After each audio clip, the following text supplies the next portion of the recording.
Okay, gamitin natin mamaya. Ay. Move ka dito, Bi, kay butin niya yung mga ano natin.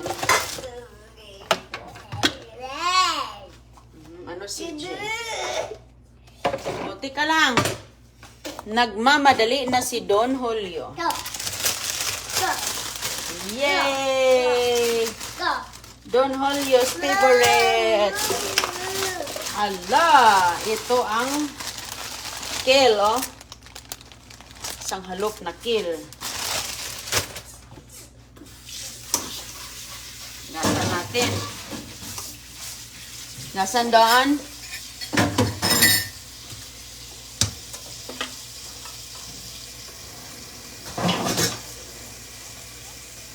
Si Don Julio.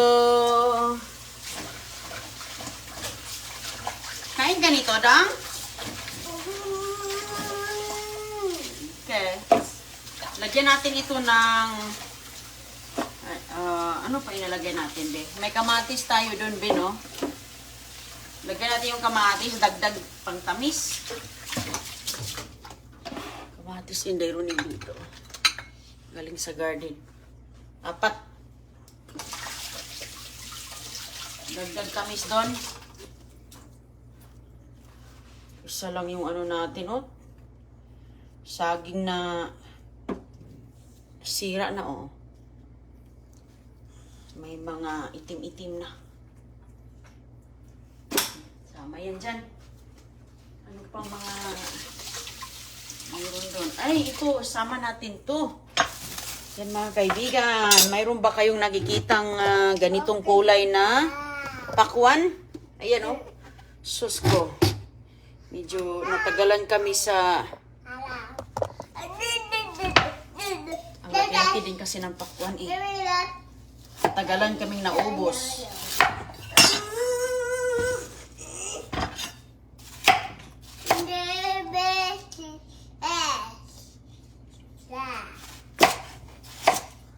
Lagyan natin. Saman, ayaw mo? Okay. Okay, lagay natin yan dito.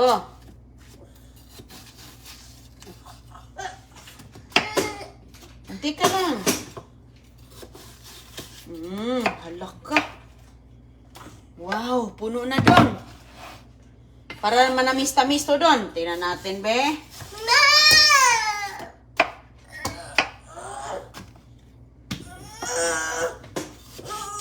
Okay. Okay, ng honey mga kaibigan. Lagyan natin ng honey para hindi siya masyadong... O naman. Bite.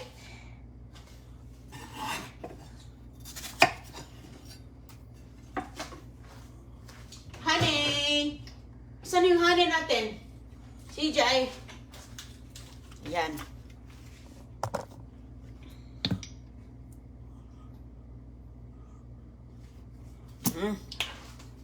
Okay.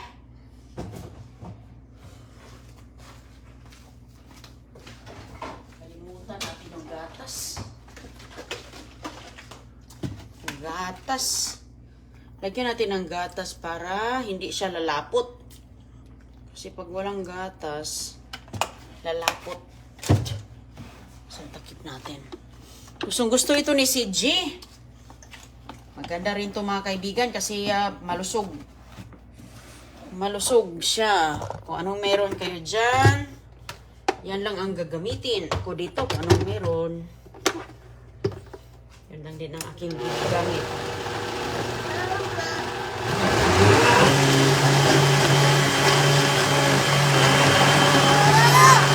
More?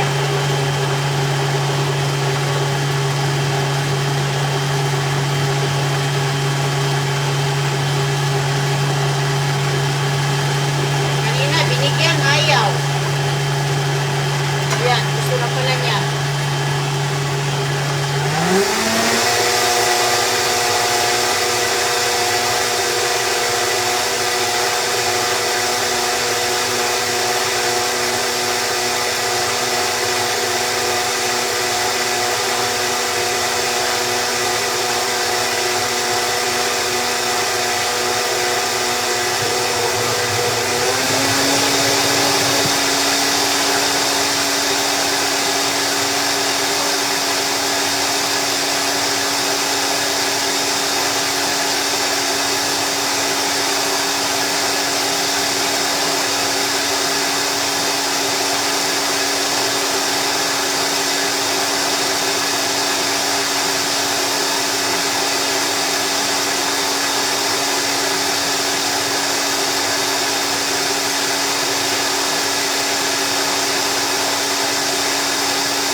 doon. O, punta ka na doon, go. Tignan natin, be. Anong lasa nito?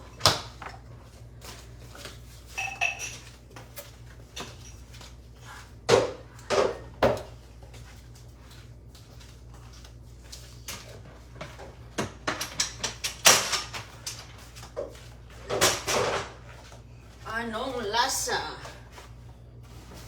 Okay.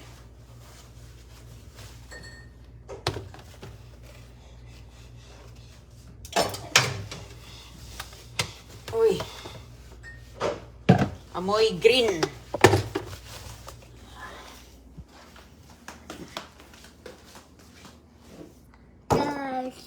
Ako na. Uy! Ayan na si Don Julio. Hala, huwag mo ilagay yung ano mo dito. Diyan lagay sa bag.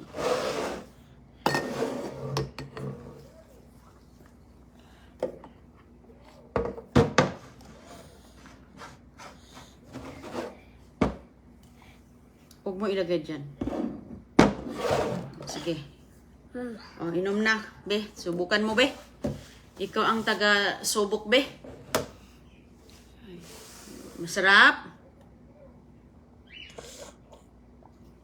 Sarap ata, mga kaibigan. Kayo, oy. Sarap. Amen.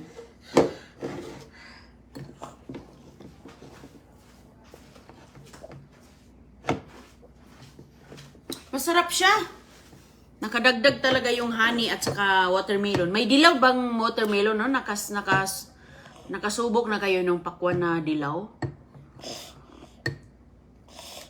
First time ko, mga kaibigan. Ngayon na ako nakakita nun sa buong buhay ko. Masarap pala. Tamis. Wala, wala na si CJ. Here. Ito.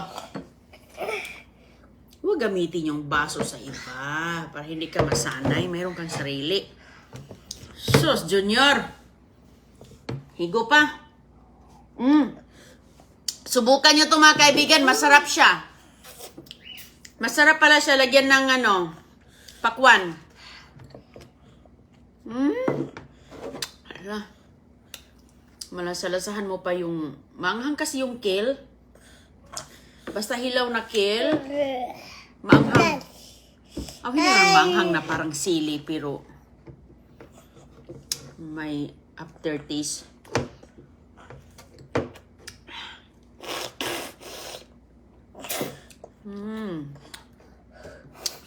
Ito na ang ginagawa ko. Ayan. Huwag ilagay ang kamay sa bibig. Huwag na. Sige na.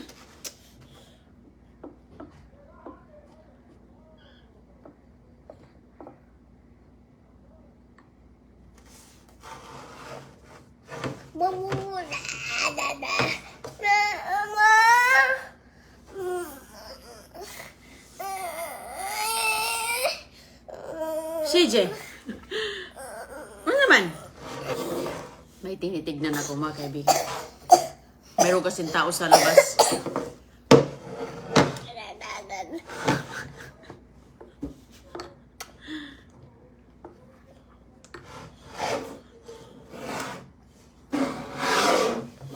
Ano man? Tapos na? Tugusilo to dim kau si hay. Tapos na si Don Julio, mga kaibigan. Ano man? Ay, nakakatuwa tong batang to. May tao kasi doon sa likod, hindi makita Yung may may nagputol ng puno sa labas. Kumusta po sa inyong lahat? Kumusta ang panahon dyan? Mainit ba? Gaano kainit? Gaano kainit po, mga kaibigan?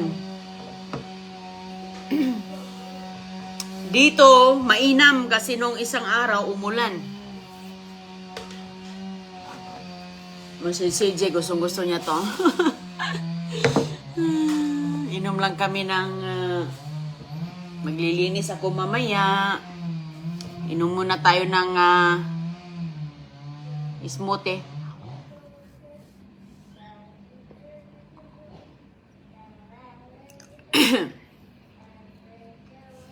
Ayos lang kami. Grabe ang init.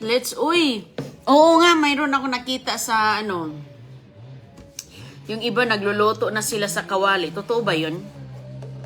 Binilad nila sa araw yung kaldero. Tapos doon na sila nagpiprito. Kahit gabi, sobrang init. Hala, Maria Olivar, sus ko, grabe yan talaga Noemi Manaligod. Yun talaga yung nakakapag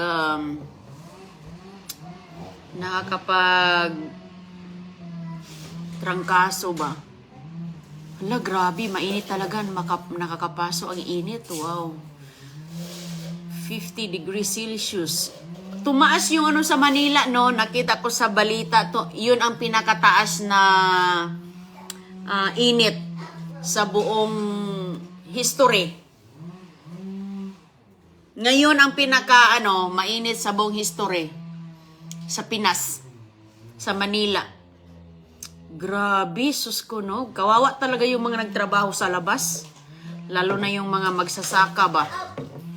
Kawawa yung kanilang mga crops. Kaya sa maghanda na talaga tayo mga kaibigan sa mga susunod na mga buwan dahil tataas na naman ang bilihan ng mga gulay. Mga bigas sa sobrang init. Lalo na din yung mga karne, mga baboy, baka, 'di ba? Naapektuhan din yan sa sa init. Tumataas na ang bayad ng tubig, lalo na yung mga kuryente, 'di ba? Dahil sa sobrang init.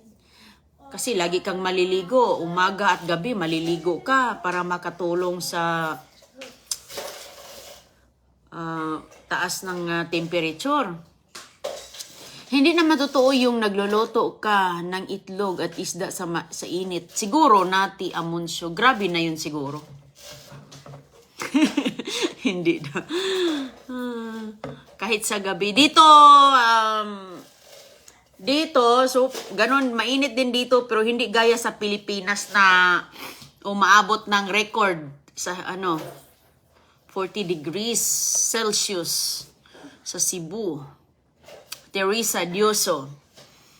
Nasa 49 Celsius sa Pasay. Dami dinala sa hospital. Dami na heat exhaustion. Tin Guerrero, inom talaga ng tubig. Sus ko, inom talaga ng tubig. Huwag kayong uminom ng tubig na ice. Kasi parang maano yung katawan natin sa tubig na may ice. Ano lang. Inom lang ng tubig na yung room temperature. Oh, grabe pala. Oy. Hello sa inyo, Sherry Villas. Opo, madam, sobrang init dito. Elina Sarmiento. Sus, ngayon lang yan. Anong lalo na dyan sa Luzon, kasi sa amin sa probinsya kasi madaming kahoy, mapuno. Mapuno doon, so saan mo ibibig mo ilagay dito? At saka mabundok-bundok. So hindi totoo ang nakaluto ka ng sinag ng araw, Elma Verdin. Hindi siguro kasi nga kung tayo magluluto, siguro sobrang init na yun, no?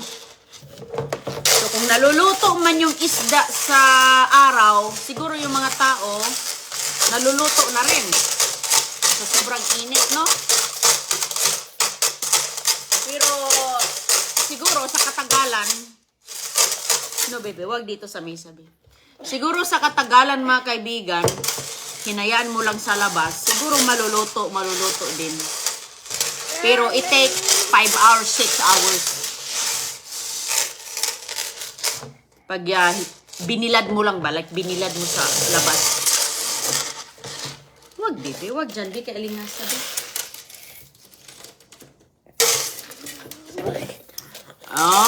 Totoo daw. Yung iba, totoo raw. Siguro, bilad ng mga 6 hours siguro. Kasi, di ba, parang ano ba. Pero yung isda, may kaibigan ako dito, yung ano ba, nagtutuyo lang siya ng isda. Hindi naman naluluto. Natutuyo lang. Siguro dyan sa Pilipinas, pag magpatuyo ka ng isda, naluluto na, ready to eat na. Pagkahapon, pwede nang kainin na. Hindi na, tipid na rin sa gas stove. Mambiki di Jesus, kumusta? Sabi nila prank lang yun. Mayroong mga totoo yan, sobrang init talaga dito talaga. Laging hydrated yung katawan natin. Uminom ng maraming tubig. Inom talaga kayo ng tubig na more than 8 glass a day. Kasi ganyan kainit, 40 Celsius. Naano ko sa balita. Nakita ko sa balita. Kaya yung maganda yung malapit sa dagat, 'di ba? Kasi at least kahit paano yung mga yung hangin nakatulong. Mabilis gumawa ng tuyo. Ma'am Tin Guerrero, mabilis ngayon gumawa ng tuyo talaga. Baka pagka hapon, pagkuha mo, luto na.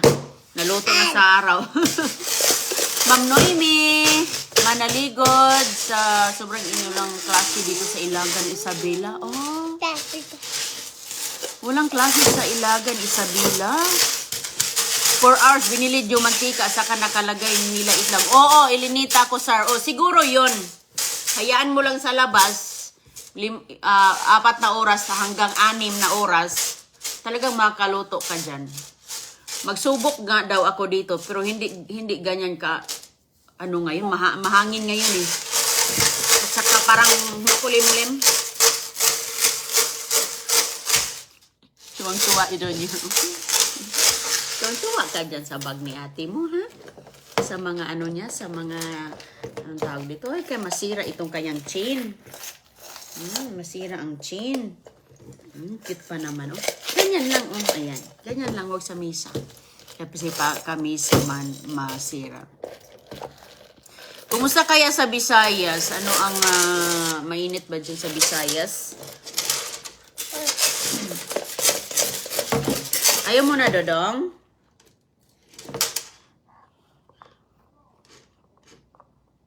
Kaya inumin ko kung ayaw mo na. More?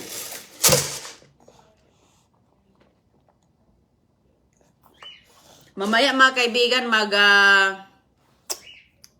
magluto tayo ng sarap magluto ng bagoong at saka saging at saka lagyan ng kamatis.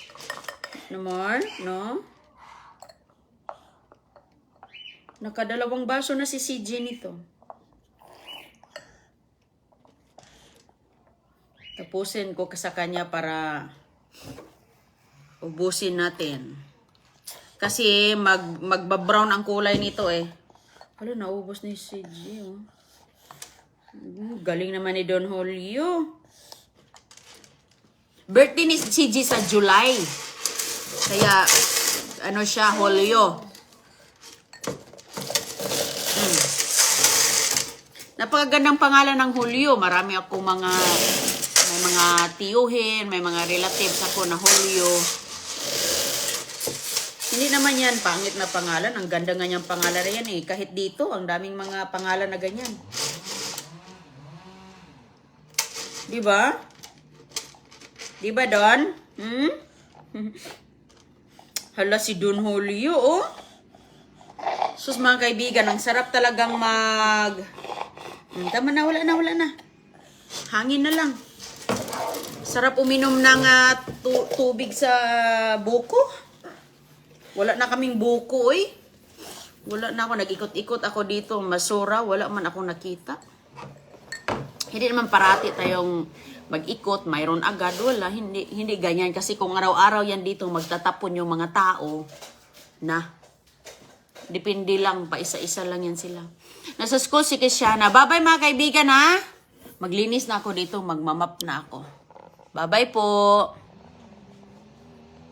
Mayroon pong nagtrabaho sa labas ngayon.